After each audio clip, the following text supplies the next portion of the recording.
Khotbah, sedikitnya jumlah orang yang diselamatkan. Bagian 7. Sebuah khotbah oleh Santo Leonardus dari Porto Maurizio yang telah mempertobatkan banyak pendosa. Diambil dari olrl.org.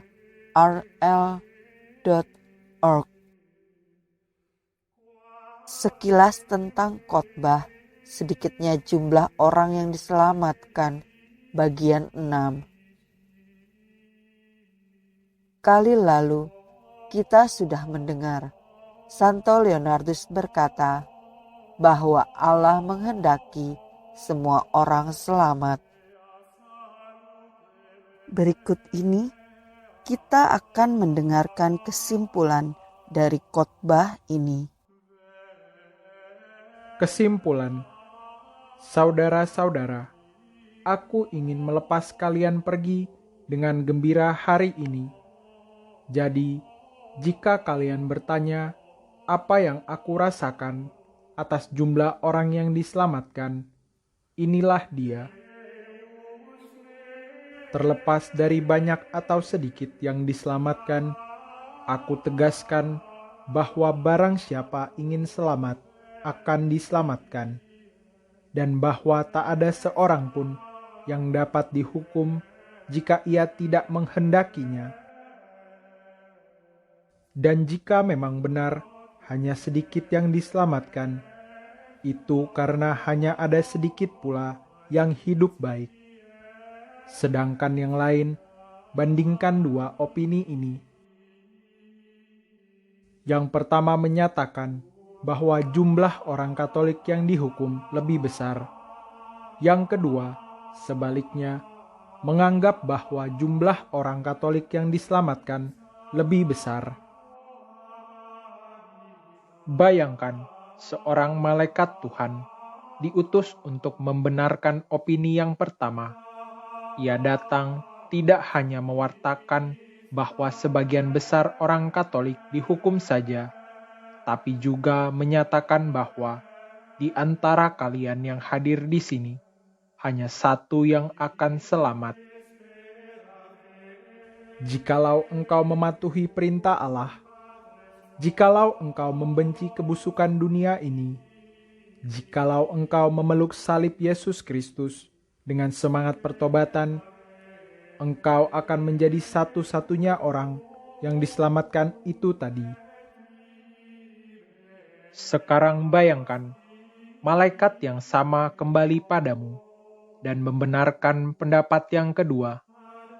Ia tidak hanya memberitahumu bahwa sebagian besar orang Katolik diselamatkan, tapi juga bahwa dari semua yang berkumpul di sini, hanya satu yang akan dihukum, sementara yang lainnya semuanya selamat. Jika setelah ini pun engkau masih terus memungut riba, menyimpan dendam, berbuat jahat, berbuat tidak senonoh, maka engkaulah satu-satunya yang dihukum itu tadi. Apa gunanya mengetahui apakah sedikit atau banyak yang selamat? Santo Petrus berkata kepada kita, berjuanglah untuk berbuat baik, untuk memastikan bahwa engkau terpilih. Ketika Santo Thomas Aquinas ditanyai oleh saudarinya mengenai apa yang harus ia lakukan untuk masuk surga, ia menjawab, "Engkau akan diselamatkan jika engkau menghendakinya demikian." Hal yang sama yang aku katakan kepadamu, dan inilah bukti pernyataanku. Tidak ada yang dihukum kecuali jika ia melakukan dosa berat. Itu pernyataan iman. Dan tak seorang pun melakukan dosa berat, kecuali jika ia menghendakinya. Ini adalah dalil teologis yang tak terbantahkan. Dengan demikian, tak seorang pun masuk neraka, kecuali jika ia menginginkannya. Konsekuensinya jelas. Tidakkah ini cukup untuk menenteramkanmu? tangisilah dosa-dosa masa lalumu. Lakukanlah pengakuan dosa yang baik. Seterusnya, janganlah berbuat dosa lagi, dan kalian semua akan selamat. Mengapa menyiksa dirimu sendiri seperti itu? Karena jelas bahwa engkau harus melakukan dosa berat supaya bisa masuk neraka, dan untuk melakukan dosa berat harus ada keinginan dari dirimu sendiri, dan karena itu tak seorang pun masuk neraka kecuali jika ia menginginkannya. Ini bukan sekedar opini, melainkan suatu kebenaran yang tak terbantahkan dan sangat meneguhkan. Semoga Allah memampukanmu untuk memahaminya, dan semoga Ia memberkatimu. Amin.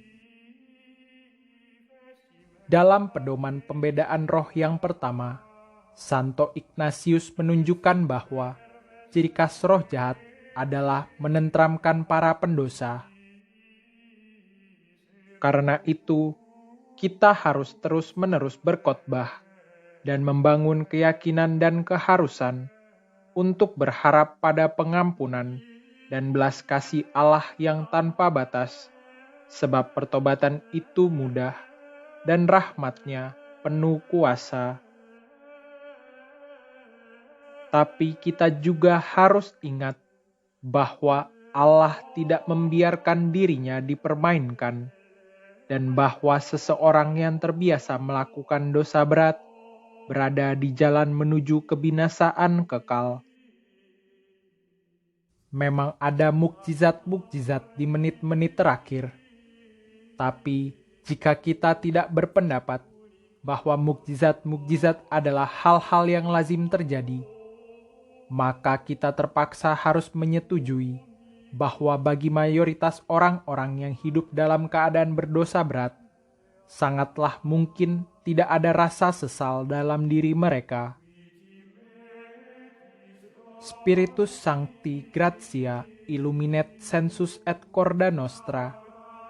Semoga rahmat Roh Kudus menerangi hati dan pikiran kami.